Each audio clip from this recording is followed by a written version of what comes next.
Bienvenidos a una nueva emisión de Es Así y Punto. A petición popular, repetimos con el gran Richard Méndez. Mi nombre es José del Valle. Richard, hoy quiero hablar de dos temas puntuales. Arrancó la liguilla del fútbol mexicano y el América fue el América. Y Cruz Azul fue Cruz Azul, querido Richard Méndez. Y ya se comenta, hay una corriente, hay una campaña para sacar a Carlo Ancelotti como técnico del Madrid y tienen sus justificaciones, ¿no? Tienen sus argumentos para pedir el despido del técnico italiano. El problema es que el que llegaría es un entrenador que ya tuvo su oportunidad y fracasó. Si el sustituto de Ancelotti es Solari, Richard Méndez, Ancelotti hasta la muerte. ¿Cómo le va, Richard? Un gusto como siempre, José. La gente es sabia. El soberano es sabio, por eso nos han pedido que repitamos. Y como dicen en mi pueblo, gallo que no repite no es gallo. El que no repite es Pep Guardiola. Hace rato que no gana el Manchester City. Son 6 partidos sin conocer la victoria, pero lo peor de todo es la pobre imagen que termina dejando el equipo en los últimos minutos frente al Feyenoord. ¿Ha llegado el momento de empezar a cuestionar a Pep Guardiola o todavía hay licencia para que siga perdiendo, empatando, que le remonte un equipo pequeño en Europa como lo es el Feyenoord?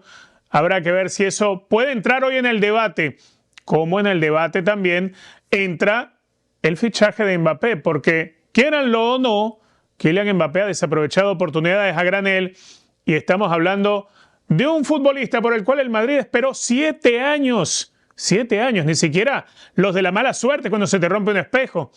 Veremos a ver si en algún momento funciona. Así arrancamos, es así y punto. El Madrid tropezó en Anfield. 5 partidos en Champions, 3 derrotas para el conjunto merengue. La competencia donde el Madrid es el histórico, el más ganador, donde se siente superior al resto, este año las cosas no le han salido. Es cierto, muchos lesionados. En el partido contra el Liverpool, Carlo Ancelotti no tenía a David Álava, a Militao, a Carvajal, a Tchouaméni, a Rodrigo, a Vini Junior. Futbolistas muy importantes, jugadores clave en el andamiaje y producto de todas esas lesiones. Valverde, que es uno de los mejores en la mitad de la cancha, tuvo que jugar como lateral. Arda Güler, que pide cancha, que pide vuelo, pero le dan las oportunidades y no responde. Endrick, que ingresó algunos minutos en la parte complementaria y tampoco marcó la diferencia. En un ratito, Richard Méndez nos va a hablar puntualmente de Kylian Mbappé, que claramente tuvo su chance, jugó en la posición donde él quería jugar y tuvo una noche trágica. Encima falló un penal. Y obviamente hoy los reflectores están sobre Carlo Ancelotti. ¿Por qué el técnico italiano no está tocando las teclas correctas? Es cierto, múltiples lesionados, pero también hay que señalar que el Madrid colectivamente está lejos de funcionar como equipo.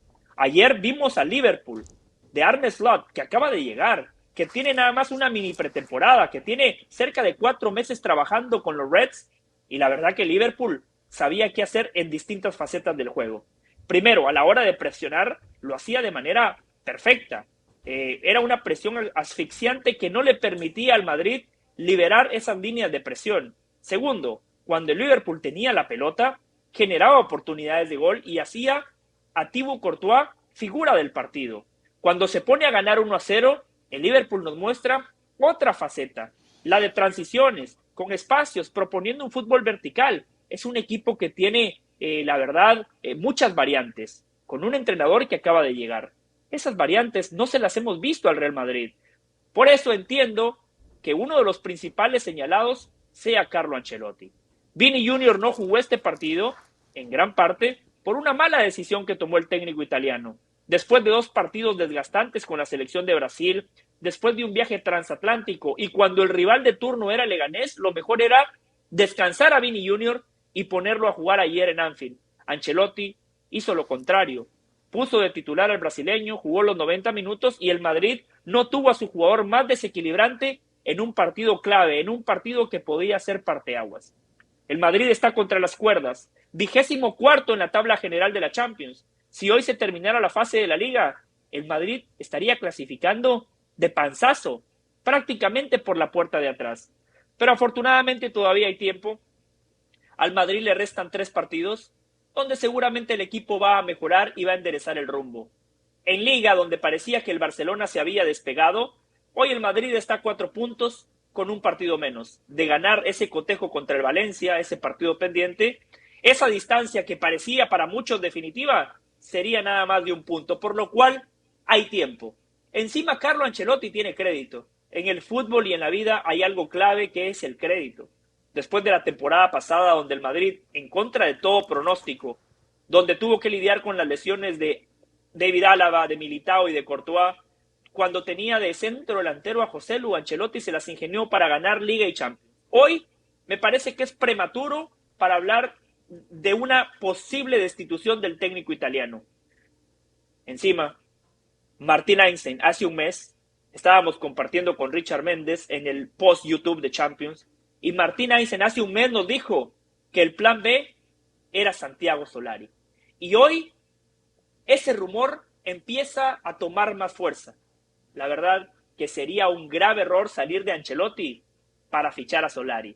Si se va a hacer un cambio en la dirección técnica, que se busque darle un salto de calidad al equipo. No sé, que llegue un Xavi Alonso, que llegue un Jürgen Klopp, entrenadores probados, entrenadores que claramente podrían mejorar esta dinámica. Los resultados de Carlo Ancelotti han sido muy buenos, son inobjetables. El problema de Carlo Ancelotti con el Real Madrid ha sido el funcionamiento colectivo. Pero si en su lugar llega Solari, Solari se ha caracterizado por chocar Ferraris. Tuvo su chance en el Real Madrid. No lo vamos a culpar por esa liga que perdió, esa liga estaba perdida. Pero en Copa del Rey lo eliminó el Barcelona. El Barcelona le ganó 2 clásicos y lo echó de la Copa del Rey. En Champions lo echó el Ajax dirigido por Ten Hag, que hoy hemos visto que Ten Hag es un técnico normalito del montón, que fracasó de manera rotunda con el Manchester United. Después, a Solari le dieron al Real Madrid de México, sí, a las Águilas del América, y en fase regular lo hizo muy bien, pero cuando llegaba a la liguilla, que es donde realmente medimos al América, lo eliminó Pumas y lo eliminó Pachuca. 2 equipos con presupuestos inferiores, 2 equipos con menor calidad, con menos chances o con menos opciones en cuanto a la diagramación de la plantilla. Lilini y en su momento Pesolano le dieron un repaso táctico a Santiago Solari. No es momento de echar a Carlo Ancelotti. Me parece que el italiano tiene crédito. La Champions todavía se puede revertir.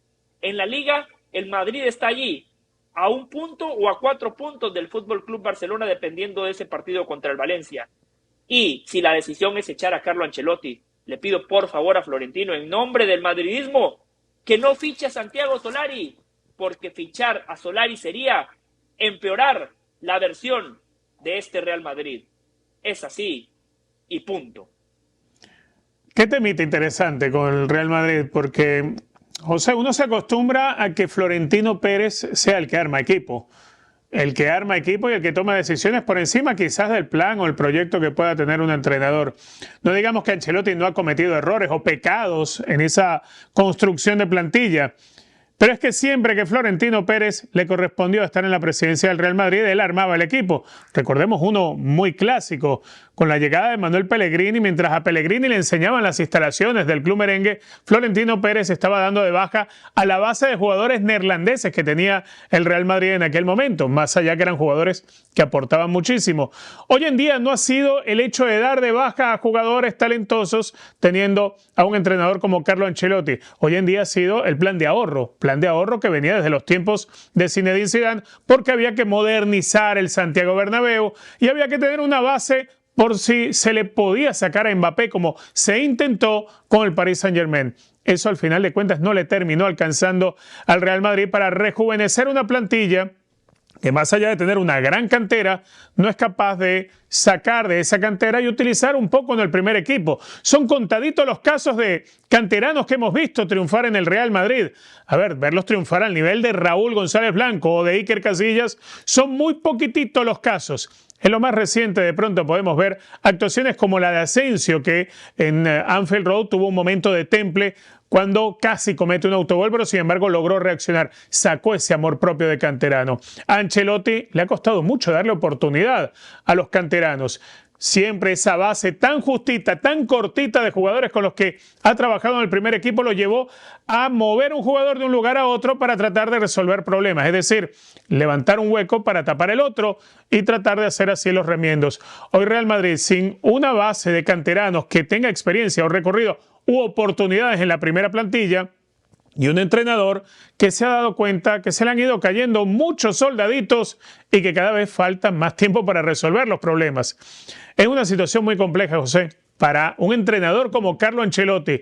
Me encanta todo lo que ha logrado Ancelotti con lo poco que ha podido a veces trabajar, pero pareciera ser que si Florentino no se sienta con Ancelotti e invierte en la plantilla, por lo menos en el mercado de invierno, pues tal vez no termine saliendo del Real Madrid para que se ocupe la mitad de temporada Santiago Solari, tal vez lo haga a final de campaña, pero pareciera ser que de no haber un cambio real de Florentino Pérez y aupado por el entrenador, por Carlo Ancelotti, pues definitivamente el ciclo del italiano tendría fecha de vencimiento en el verano del próximo año. Sí, sabemos que el Madrid es así, si no se gana, no importa si su nombre es Ancelotti, Zidane, Vicente del Bosque, a Florentino Pérez no le tiembla el pulso. El Madrid es un equipo que vive de resultados. Por eso, Richard, fichar a Santiago Solari sería un error. Le preguntaron cuando dirigía al América si no ganar es un fracaso. Y dijo, no, el éxito es una búsqueda, es el camino que recorremos día a día en busca de la excelencia. Ese es el camino que estamos transitando. Por favor. Una cosa es dirigir o escribir muy bonito en el diario El País. Una cosa es hablar muy bien ante los medios de comunicación. Una cosa es tener una pinta impecable como la de Santiago Solari. Qué bien se viste, Richard, el pelo siempre bien peinadito. Y otra cosa es dirigir a equipos donde la exigencia es máxima. Hoy estamos en el Día de Acción de Gracias. Los aficionados del América hoy dan gracias porque Solari ya no es el entrenador del equipo, porque sin él, con Jardine, el América ha ganado un bicampeonato. Los hinchas del Real Madrid hoy tienen que dar gracias que todavía continúa Carlo Ancelotti y que por favor se encomienden al Dios que quieran para que Santiago Solari no reciba otra oportunidad, porque Santiago Solari es un especialista en chocar Ferraris. Es así y punto. Parece mentira, el Real Madrid aguardó, fue paciente. Florentino tuvo ratos en los que se alaba los cabellos, los que le quedan todavía, para tratar de traer a Mbappé, por procurar arrebatárselo al Paris Saint-Germain. Ilusiones que en algún momento florecieron hasta que apareció junto al Khelaifi el jugador francés exhibiendo aquella camiseta que hablaba de la renovación. Kylian Mbappé fue un objeto deseado por Florentino, anhelado por el madridismo, idolatrado, pese a que en el propio Santiago Bernabéu les terminó de pintar la cara. Incluso el fanático merengue despidió aquella vez a Kylian entre aplausos. Finalmente lo lograron. Demoraron 7 años de espera. Al final está Kylian Mbappé y se sigue esperando porque esté en la cancha, porque una cosa es haber estampado la firma, otra haberse mudado a Madrid y enfundarse la camiseta blanca, pero una muy diferente, el Mbappé que se sigue esperando llegue a la cancha. Ese sigue esperándose desde hace 7 años y contando. Incluso Mbappé estuvo trabajando junto a Ancelotti durante estas últimas 2 semanas de la doble fecha de la FIFA Internacional. Recordemos que no lo tomó en consideración Didier Deschamps. Al final, Mbappé trabajó, igual el trabajo no resultó. Lo único que hemos visto es un Mbappé que vuelve a fracasar. Fracasar no solamente en la Liga, donde sí ha marcado alguno que otro gol, pero obviamente al Real Madrid poco le importa la Liga si por delante está la Liga de Campeones de Europa, porque el abolengo, porque la raza del Real Madrid obedece a competir en Europa. España a veces es muy pequeña para la aspiración del club blanco. Y si en Champions tratas de armarte de los mejores jugadores, y entre ellos suponemos debe estar Kylian Mbappé, es natural esperar que Mbappé sea protagonista, más cuando no está al lado Vinicius Junior que le pudiera opacar. Mbappé dejó un muy pobre partido en Anfield Road, lo cual ha causado la molestia del madridismo y el revivir de aquellas voces que dicen se nos está pareciendo a Eden Hazard. hay mucha distancia entre lo que fue el fiasco de traer a Eden Hazard, que llegó como un tonel después de haber sido un gran futbolista y ni siquiera tuvo la oportunidad de jugar un superclásico en la liga con la camiseta blanca. El caso de Mbappé parece diferente. Mbappé llegó mejor, llegó con figura atlética, llegó con un campeonato del mundo y con un subcampeonato. Pareciera ser que Mbappé era la pieza que faltaba en el Real Madrid. Ya no se trata que hay una disputa territorial con Vinicius Junior por el puesto de extremo por izquierda, porque Mbappé ya pudo jugar de extremo por izquierda. Es más, Mbappé pudo jugar sin tener la sombra de Vinicius Junior. Lo lamentable es que Mbappé está en tan mal momento que no solamente es que erre pases, que son parte de lo más básico, es que cuando tienes la gran oportunidad de sacudirte todas esas presiones, el cobro de una pena máxima te lo ataja un arquero que es suplente del Liverpool. La noche de Anfield Road tiene que dejar muchas enseñanzas para alguien como Kylian Mbappé, sobre todo para el madridismo. No siempre hay que ir detrás del que se cree que es el gran jugador o la gran estrella. Muy probablemente ese es un jugador de selección, es un jugador del Paris Saint-Germain, pero no es un jugador de Real Madrid. No es un jugador que se adapte y que se convierta en esa figura que espera siempre el madridismo. Porque el madridismo no acostumbra a esperar. Esperaron mucho por Mbappé, esperaron 7 años y aún siguen esperando por él. Mbappé tiene que empezar a jugar y a dar resultados con el Real Madrid. Todos los que han llegado, las grandes figuras, causaron impacto inmediato. No hablemos solamente de los más recientes, como Jude Bellingham o Vinicius Junior. Hablemos de los que vinieron antes, de los Roberto Carlos, de los David Beckham, de los Zinedine Zidane. Cualquiera que llegaba con una chapa de gran estrella al Real Madrid, pues tenía que demostrarlo en la cancha. Quizá lo de Mbappé se nos parece un poquitito, y salvando también las distancias por talento, a lo de Antonio Cassano, que la rompía en la Roma en la Serie A de Italia, pero llegó al Real Madrid y francamente lo único que se rompió fue el nivel y su talento que se esperaba. Rompió la promesa de lo que era la expectativa. Promesa que hoy sigue rompiendo Mbappé. No sé hasta dónde le va a alcanzar el madridismo para seguir esperando porque este jugador pueda hacer lo que se soñó, lo que se les vendió. Lo cierto es que Mbappé ni en Liga ni en Champions termina de convencer, ni siquiera al más optimista de los madridistas. Es así y punto. Hoy no es un buen día para defender a Kylian Mbappé. Richard, usted tiene mucha razón en todas las críticas hacia el futbolista francés. Ayer recibió la gran oportunidad que estaba esperando, sin Vini Junior, jugando por el costado izquierdo, en Anfield, partido de Champions. El Madrid perdía 1-0 y falla un penal. A la hora de presionar, por momentos lo hacía con pocas ganas. Cuando se combinaba con sus compañeros, lo hacía de mala manera. Erró pases que para un futbolista de la calidad de Kylian Mbappé son de trámite. Le costó ganar en los duelos individuales y claramente uno de los principales señalados por la debacle en Anfield tiene que ser Kylian Mbappé. Pero ya he escuchado, Richard, que mucha gente habla de Hazard y de Kylian Mbappé en la misma oración. No. Hazard sobró al Real Madrid. Hazard llegó gordo, fue poco profesional y no marcó la diferencia ni en Liga, ni en Champions, ni en ningún lado. Lo que pasa, Richard, que el listón de Kylian Mbappé es tan alto que esperamos todo, que gane, que guste, que golee. Más allá de que sus números están lejos de lo esperado, a ver, tiene que 7 goles en Liga. Me parece que no es un mal número. Lo que pasa que de Kylian Mbappé esperamos mucho más. Yo creo que tiene todo para revertir la situación. Mbappé tiene potencia, tiene habilidades físicas, tiene cualidades futbolísticas, tiene un buen entrenador como Carlo Ancelotti que declaró de manera correcta: la medicina se llama paciencia. Kylian Mbappé tiene un gran espejo para verse, el de Vini Junior. Yo sé que el contexto es distinto. Vini Junior se convirtió en estrella en el Real Madrid. Mbappé llega al Real Madrid como una estrella y para ser la gran estrella del equipo. Pero a Vini Junior también le costó. Recordemos sus primeros años, cómo se le criticaba. Cuando se le decía ficticios en lugar de Vinicius, muchos compañeros de acá de ESPN Deportes lo hacían. Tomaba malas decisiones, no marcaba goles, no daba asistencias, se terminaba equivocando de manera constante y regular.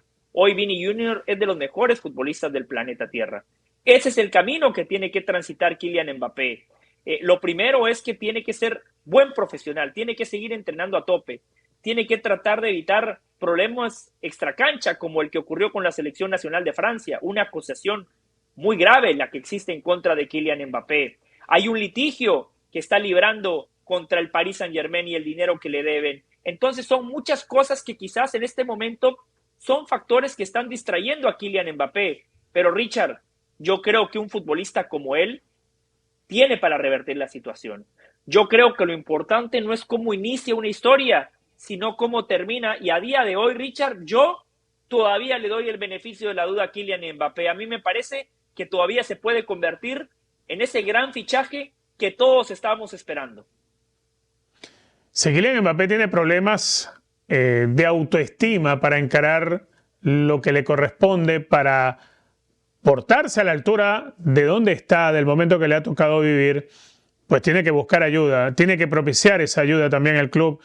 Y si Mbappé hay que dejarlo un ratito de lado, pues le vendría bien al Real Madrid de pronto en lo deportivo y al jugador también sacarse algunos de esos fantasmas y preocupaciones que están rondando su cabeza en este momento. Kylian Mbappé, entendemos su talento, lo sabemos. Siendo tan joven ganó la Copa del Mundo. Siendo tan joven todavía, 4 años más tarde, pues hasta marcó 3 goles en una final de la Copa del Mundo, aunque terminó siendo subcampeón. Kylian Mbappé llegó al Real Madrid con la promesa de ser ese gran jugador que tanto se esperaba, de ese sustituto de lo que había dejado en el pasado reciente Cristiano Ronaldo. Hoy Kylian Mbappé tal vez ha llegado al Real Madrid, él con la esperanza de por fin ganar una Champions, con la esperanza de por fin ganar un Balón de Oro. Ha llegado tal vez al lugar correcto. El que no ha llegado en el momento oportuno tal vez sea él. Y es ahí donde va a tener que trabajar y mucho Kylian Mbappé para que sea una promesa cumplida y no una desilusión. Duélale al que le duela. Es así y punto. Arrancó la liguilla del fútbol mexicano y estaba en contienda un equipo obligado como el América y un equipo presionado como Cruz Azul. A ver, en la liguilla es donde los niños se convierten en hombres, es donde los futbolistas se convierten en leyendas y es donde los equipos se ganan lugares preponderantes en la historia del fútbol mexicano. La historia del América es simple. Es un equipo que se transforma en liguillas. Es un animal de competencia. Es un equipo que sabe competir y que muchas veces encuentra la manera de ganar. Ayer el América enfrentaba a Toluca, uno de los mejores equipos en fase regular. Un equipo que defiende muy bien, un equipo que ataca muy bien, un equipo muy bien dirigido, con futbolistas importantes como el goleador del torneo Paulinho, como Ernesto Vega que la está rompiendo, como el Canelo Angulo que ha tenido un segundo aire en su carrera, como Marcel Ruiz, que es de los jóvenes mexicanos que pinta para ganarse un lugar en la selección mexicana, un guardameta como Thiago Volpi, un Toluca que colectivamente había jugado muy bien a lo largo de la fase regular, que en la jornada 17, la última del torneo mexicano, a este América le metió 4, que le pasó por encima en el estadio Nemesio 10. Pero eso era parte del pasado. La fase regular es una anécdota. Reitero, en la liguilla es donde realmente medimos a los equipos importantes de la Liga MX. Y el América anoche, como históricamente lo hace, supo competir. Primero, Jardine con su planteamiento. Línea de 5. Nadie esperaba línea de 5. 3 centrales muy bien parados. Israel Reyes, Juárez y Cáceres. 2 carrileros que se proyectaban de manera constante al ataque como Calderón y Álvarez. Y un América que sabía cómo atacar. Que supo aprovechar el gran momento del Búfalo Aguirre. Que falló 2 oportunidades muy claras, es cierto, pero convirtió 2. Un América que fue amo y señor del partido. Que el ajedrecista André Jardine ganó la partida táctica. Los futbolistas ejecutaron a la perfección. Sin Henry Martín, que está lesionado. Sin Diego Valdés, que tampoco estaba al 100%. Sin 2 de sus mejores futbolistas, el América de manera merecida le ganó 2-0 a Toluca. Quizás nada más tendría yo un cuestionamiento para el América. La falta de contundencia. Anoche el América tuvo para liquidar la serie. Anoche el América tuvo para ya de una vez y por todas clasificarse a las semifinales. No lo hizo. 2-0 es una muy buena ventaja, pero no es una ventaja definitiva. Sabemos que a América le cuesta jugar en el Nemesio 10, sabemos que Toluca fue un gran equipo en fase regular y que tiene muy buenos jugadores y que seguramente el fin de semana, el sábado por la noche, nos va a ofrecer su mejor cara. La serie no está definida, pero el América dio un gran paso. El América tiene colmillo. El América demostró por qué es el equipo más ganador del fútbol mexicano. Y Jardine y yo lo habíamos advertido. En liguilla íbamos a ver a otro América. Y el América ayer demostró por qué es el América. Y de la misma manera, Cruz Azul ayer demostró por qué es el Cruz Azul. El mejor equipo de la fase regular, la mejor defensiva, la mejor ofensiva, el equipo que mejor fútbol ha desplegado, el equipo que estéticamente es más vistoso en el fútbol mexicano, ese equipo que satisface la pupila del aficionado más exigente. Anoche fue a la frontera de Tijuana y Cruz Azul ofreció su peor partido en la era Anselmi. Un entrenador que desde que llegó lo único que ha hecho es entregar buenos resultados y hacer que su equipo juegue un muy buen fútbol. La versión de Cruz Azul que vimos anoche, una versión errática. Un equipo que estaba totalmente perdido. Primero, crédito al profesor Juan Carlos Osorio, que planteó muy bien el partido. Los pelotazos al espacio, a la espalda de los centrales, a la espalda de la línea de 4 de Cruz Azul. Siempre había un jugador de segunda línea atacando el espacio. Y así Xolos encontró el primer gol. Y después estuvo muy cerca del segundo. Piovi, poco atípico en él, se termina equivocando de manera garrafal y cae el segundo gol de Xolos de Tijuana. El de Efraín Álvarez, que termina definiendo de muy buena manera ante la salida del guardameta Mier. Y por si fuera poco, como dice el dicho, éramos pocos y parió la abuela, Jorge Sánchez de manera increíble se hace expulsar. La verdad es para reprender y regañar a Jorge Sánchez, un futbolista de selección, con pasado europeo, consolidado, comete un error grave que condiciona a su equipo. Cruz Azul perdía 2-0 y se queda con uno menos. Claro, producto de esa superioridad numérica a favor de Xolos, cae el tercero, el gol de Bebelo Reynoso. Así terminó el primer tiempo. Xolos, dominador, borró a ese gran equipo que vimos en fase regular. Osorio le pintó la cara a Anselmi. Errores individuales como el de Piovi, como el de Jorge Sánchez, tenían a Cruz Azul contra las cuerdas. Esta serie sí creo que está más cerca que la de Toluca contra América. Porque en el partido de vuelta Cruz Azul va a necesitar ganar como mínimo por 3 goles para avanzar a la siguiente ronda. Y va a ser muy complicado que lo hagan, porque Osorio seguramente va a tener otra estrategia para contrarrestar el Cruz Azul que veremos el fin de semana.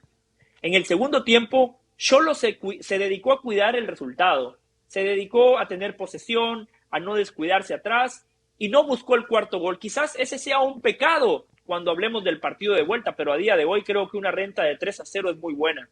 Una renta que nadie tenía en el presupuesto. Cruz Azul decepcionó. Cruz Azul es ese equipo que siempre en las liguillas se cae. Y le ha pasado contra el América, pero ayer enfrentaban al octavo. Ayer enfrentaban a Xolos, que no es América, que no es Rayados, que no es Tigres, que tampoco es Toluca. Xolos, de la mano de un buen entrenador con un buen planteamiento, borró a la máquina de Cruz Azul. Es prematuro decir que Cruz Azuleó. Les vamos a dar el beneficio de la duda porque restan todavía 90 minutos, porque es un equipo que ha jugado muy bien al fútbol, porque en la fase regular justamente a Xolos le ganaron 3-0, el mismo marcador que necesitan para meterse a semifinales. Pero la única certeza es que arrancó la liguilla del fútbol mexicano y el América le fue fiel a su historia. Se transformó, compitió y encontró la forma de ganar. Y Cruz Azul también le fue fiel a su historia. Un equipo que prometía mucho y terminó decepcionando a todos, especialmente a sus aficionados. Es así y punto. Yo sí me voy a mojar, José. Yo sí voy a decir que Cruz Azuleó. Que el Cruz Azul volvió a Cruz Azulear. Hacer una réplica de lo que tantas veces hemos discutido en estos espacios, José, entre lo que es jugar bien y lo que es jugar lindo, hermoso, preciosista. Esa es la versión de Cruz Azul de la temporada regular. El jugar bien en el equipo de Anselmi en esta serie frente a los Cholos, la verdad ya no parecía jugar tan bien. No solamente porque no haya sabido en qué momento cerrar espacios, recoger las líneas, pero es que en el fútbol no todo es tratar de ser dueño de la pelota hasta que te la pierdes y te la meten en tu arco. Cruz Azul le cuesta este tipo de cosas. Pero es que lo de Cruz Azul es algo histórico. ¿Por qué se le dice la Cruz Azuleada? Bueno, recordemos que en aquel momento que pensamos que se iba a sacar el traje de las Cruz Azuleadas, cuando el equipo salió campeón con Reynoso, lo primero que hizo la directiva para la temporada siguiente fue desbaratar el equipo. Y cuando sales campeón no tienes que desbaratar el equipo. Es que las Cruz Azuleadas vienen incluso cuando ganas un campeonato. Lo de Cruz Azul se entiende porque pareciera ser que el equipo siempre va a tener esa fiel afición, ese fanático tan exigente con lo que se juega, mas no exigente con lo que se gana, con lo que se obtiene, con lo que te queda de rédito al final de una temporada. Quizá en el América sí, en el América la exigencia es siempre ir a por el título, y si no estás a por el título, por lo menos estar dentro del cuadro final, haber estado entre los mejores. Incluso por eso soportaron a Santiago Solari lo que lo soportaron, porque siempre dio una gran temporada en la regular. Que después le fallara a la hora de ir a liguilla es otra historia, pero América siempre exigió. En el caso de Cruz Azul se exige jugar bien, se exige y se va contenta la gente con los estilos, con las formas, aunque después el resultado sea el que ya te ha tenido acostumbrado. Cruz Azul tiene que hacer algo más que jugar bien al fútbol, que tener una gran temporada regular, pero si no es capaz de dar los pasos importantes y ejercer de manera inteligente y jugando bien, no vistoso, jugando bien los partidos de liguilla, de no hacerlo, van a seguir estando con el peso de la Cruz Azuleada. Por eso yo sí los castigo. Para mí sí, José, querido, Cruz Azul sigue Cruz Azuleando. Richard, usted es mi hermano, usted no nada más es mi compañero, usted es mi hermano y por eso le voy a confesar algo. Coincido plenamente con usted, no quise utilizar esa palabra porque mi esposa le va a Cruz Azul y mi suegro también y están aquí al lado de mi estudio. Es así y punto. Siempre nos quedamos con el recuerdo fresco en la retina de los momentos que nos impactaron. Y sin duda alguna, aquel Barcelona que dirigía Pep Guardiola, donde tenía ese gran nutrido grupo de jugadores venidos de la Masía, como los Lionel Messi, Xavi, Iniesta, Sergio Busquets, sin duda alguna era para enamorarse de lo que jugaban. El equipo que dominó más allá de un lustro. El equipo que dominaba en Europa, no solamente en la Liga Española. Ese Barcelona de Pep Guardiola del sextete, ese Barcelona fino, de fútbol hermoso, precioso, ese estilo de juego que quedará, repito, fresco en la retina del fanático por décadas. Un fútbol que ciertamente no lo inventó Pep Guardiola, que los que tuvimos por edad, oportunidad de verlo a finales de los 70 y los 80, lo pudimos encontrar en aquellos equipos que dirigía Rinus Michel, precisamente el padre del estilo de juego del Barcelona. Rinus Michel pues orientó al Barcelona a lo que en su momento, cuando se vestía de azulgrana, Pep Guardiola también ejerció desde la cancha. Hoy en día es normal que mucha gente haya olvidado lo que se jugaba antes, a finales de los 70 y hasta mediados de los 80. Pep Guardiola trajo esas fórmulas de Rinus Michel, las trajo de vuelta al fútbol y obviamente Barcelona empezó a jugar a algo que, aunque era antiguo, a muchos les sorprendió y no supieron cómo pararlo, porque el fútbol se había vuelto tan mecánico que esta era la mejor forma de combatirlo. Barcelona encontró eso también en un momento donde Pep Guardiola gozaba de una gran plantilla. Eso llevó a Pep Guardiola a escribir su gran nombre, su gran currículum en base a resultados. Y Guardiola llegó al Bayern Múnich y el conjunto bávaro venía de un triplete. Sin embargo, Guardiola, con todos sus pergaminos y conservando un equipo que había ganado en Europa, Pep Guardiola no lo pudo sacar campeón de la Champions. Llegó al Manchester City y se le armó el equipo que siempre quiso Guardiola. Le trajeron lo que quiso, no hubo capricho que a Guardiola no se le cumpliera. logró construir un equipo realmente, no una colección de cromos, sino un verdadero equipo, de atrás hacia adelante, como se deben construir. No solamente los éxitos dentro del campeonato doméstico son un gran aval para Pep Guardiola, también el haberle dado al Manchester City ese título de Liga de Campeones de Europa, que fue algo que se buscó durante mucho tiempo, y tuvo que venir Guardiola y la gran inversión para construir esa gran capacidad de hacer fútbol y esa máquina que logró ejercer desde la plantilla y el fútbol que terminó plasmando sobre el gramado. Ahora, hoy en día encontramos un Pep Guardiola que está atravesando un muy mal momento en cuanto a resultados. El fútbol sigue intacto, el estilo sigue siendo muy vistoso. El equipo sigue generando entre 10 y 15 situaciones de gol por partido. Pero hoy en día es un equipo que no gana, que ya son 6 partidos en todas las competencias en las cuales el Manchester City no es capaz de ganar. Ni siquiera cuando estás dominando a un rival, sí, importante en la liga neerlandesa, pero medianito en Europa, como el Feyenoord. Estar ganándole al Feyenoord 3-0 y que alguien que no jugaba desde septiembre te ayude a encabezar una remontada para terminar con el 3-3, habla muy mal de cómo maneja y cierra los partidos el equipo de Guardiola. Más allá de incluso haber realizado cambios para refrescar, de haber quitado a Gundogan para poner algo más de pierna en la mitad de la cancha, sabiéndose que el resultado estaba en la bolsa. Y la bolsa tenía un hoyo, y por allí se fue el resultado de los 3 puntos en la Champions y se le fueron los 3 goles que le habían metido al Feyenoord, porque el equipo neerlandés le metió 3 también. Son 6 partidos que no gana Pep Guardiola, y yo entiendo que lo que ha construido Guardiola a los ojos de todo amante del fútbol, trayendo de regreso aquellos esquemas agresivos de atacar con superioridades numéricas en el área rival, de moverte la pelota de un lado a otro, de a veces ser excesivamente horizontal por la posesión, hace que muchos nos resistamos a la idea de que el proceso de Guardiola se le pueda debatir o se le pueda siquiera señalar o cuestionar en algo. Pero cuando los resultados no se dan, se le cuestiona a los jugadores y a los entrenadores. Con Guardiola, por lo que le ha traído de vuelta al fútbol, por lo que ha logrado en el fútbol, podríamos decir que hay casi que un culto a la personalidad del técnico catalán.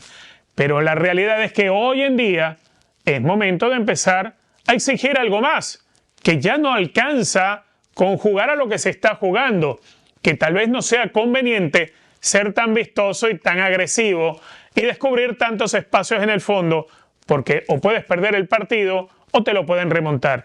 Y no es un hecho aislado que te ocurra, es que ya van 6 partidos que no gana el Manchester City.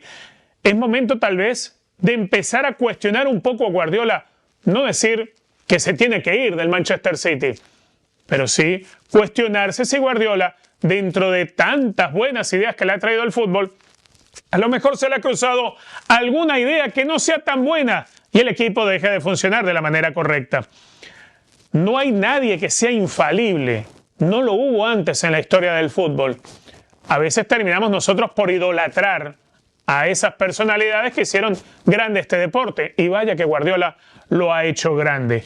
Pero pareciera ser que a veces también hay errores de aquellos que son figuras casi que deidades para el fútbol.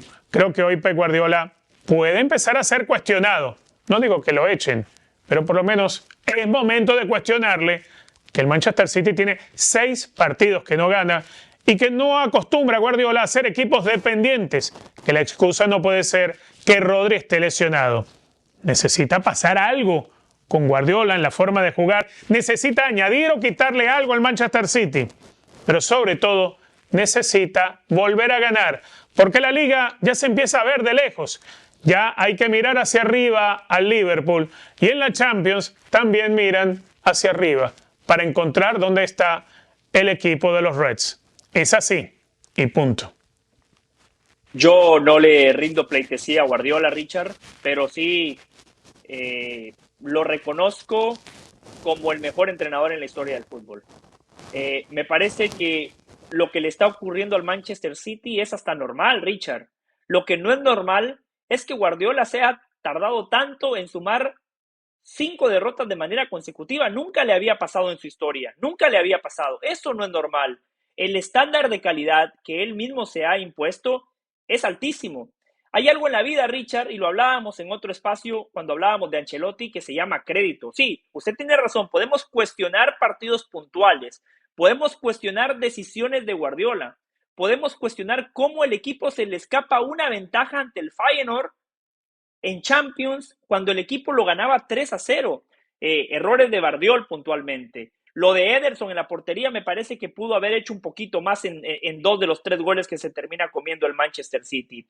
La ausencia de Rodri. Podemos cuestionar muchas cosas de Guardiola, pero tenemos que tener claro lo que era el City antes de Guardiola y lo que es hoy. O sea, cuando usted le gana 6 Premiers en 8 años, 4 de manera consecutiva, cuando usted por primera vez en la historia gana una Champions para la institución, pues yo creo que nadie se cuestiona si el verdadero responsable es Pep Guardiola. Yo creo que también hay que responsabilizar a los futbolistas.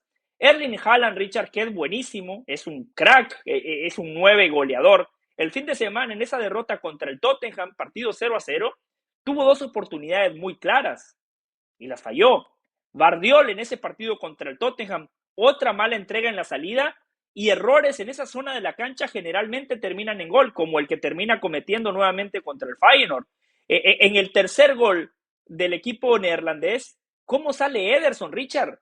Increíble que un guardameta con esa categoría, con esa experiencia, salga en una zona donde no tenía que salir y encima se queda a mitad de camino. Eso es algo suicida para cualquier equipo. Guardiola tendrá que poner la pelota contra el piso, tendrá que identificar en qué se está equivocando su equipo. Yo creo que va a tener respuestas a todas esas interrogantes que estamos planteando, porque el City, Richard, está en buenas manos, está en buenas manos. Ese contrato de 1 año que le acaban de dar a Guardiola es insuficiente. Si yo fuese el Manchester City, le ofrezco un contrato vitalicio y claro, en el camino, como dice usted, podemos cuestionar, podemos responsabilizar y criticar a Guardiola por decisiones puntuales, por partidos puntuales, pero en el balance, Richard, Guardiola le cambió la cara al Manchester City. Aquello que se había heredado en Barcelona de los neerlandeses, de la idea de Rinus Michel, y sin duda alguna es algo que hoy hay que agradecer. Pero ciertamente el cuestionar no está mal. No se está pidiendo la salida de Pep Guardiola por eso. Guardiola tiene, creo, su lugar asegurado en la historia del fútbol. Guardiola tiene que estar entre los grandes entrenadores de todos los tiempos, donde debe estar los Arrigo Sacchi, los Ancelotti, los Vittorio Pozzo, por ejemplo. Tienen mucho para quedar marcado de por vida en este hermoso deporte. Pero incluso los más grandes en cualquiera de los terrenos de la vida fueron cuestionados en su momento. De cuestionarse, de entender, de hacer la autocrítica, es que se mejoran las cosas. Es así y punto.